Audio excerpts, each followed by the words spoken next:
Jason, take me back to the night. You're there, and what's going through your head before they announce who won? Well, actually, leading up to it, I wasn't too nervous, but because I really wasn't expecting to win, because the other people in the category, the other musicians in the category, are just incredible. So, but just before, as they were reading the names on the screen, that it kind of hit me that okay, this could happen. It's got a small chance. So.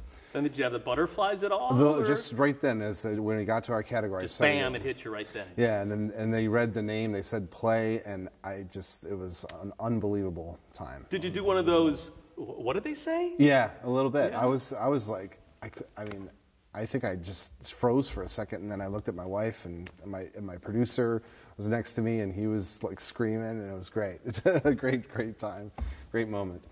And you get up on stage and describe that to us. When I got on stage, I did actually prepare a speech, because I wanted to thank so many of the people over the last 20 years that have really helped me and given me great advice. And so management, publicists, students, teachers, all those, as many as I could get in the time allowed. So that was, I'm glad that I did that. And I know this might be a tough question, but why do you think you won a 2015 Grammy Award? Well, really, Scott, I mean, it was just the votes. That's the thing. I mean, I myself, being a recording artist, am a Grammy voting member. So it really, what's wonderful about receiving the award, it's a great honor, because it's your colleagues and peers in the industry voting for you.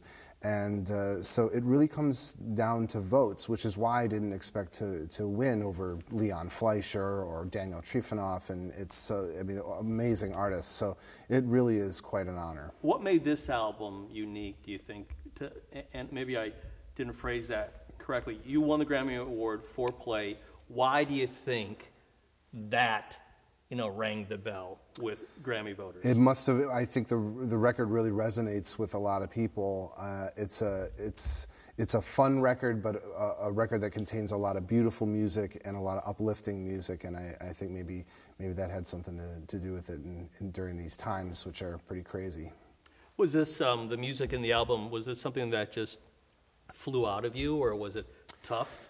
No, I mean, with classical guitar pieces, original works, and doing transcriptions and that kind of thing, I mean, there's a little bit of a working out process. And then, unlike other types of music, I mean, everything requires practice. But classical music, in order to give good takes in the recording studio, it's many hours of practice to get the refinement down of those pieces.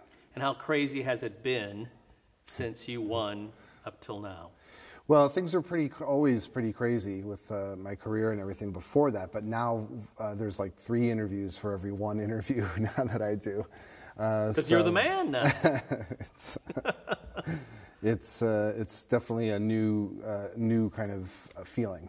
And where you're going from here? You're going on a tour, so tell me a little bit about that. This Sunday I'm going to Korea for 4 or 5 concerts with a cellist that I made a record of Brazilian music with about 8 years ago. His name is Young Song, and he's a big star on the cello in Korea, so we're going to kind of have a reunion and play our record again over there. And take me back to the night. Who did you meet? Who were you impressed by?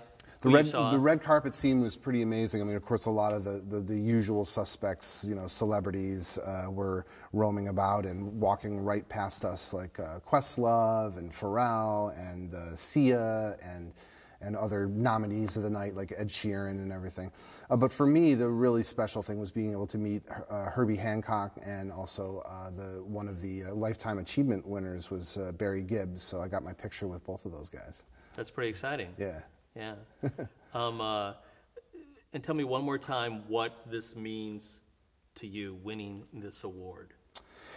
I just feel deeply honored, really. I mean, we've made a lot of records, Azika Records and I here in Cleveland, and sometimes you think, well, it's just never really going to happen, and then it does, and so it's just a feeling of. Feels like a great accomplishment, to be recognized by your peers. Okay, great.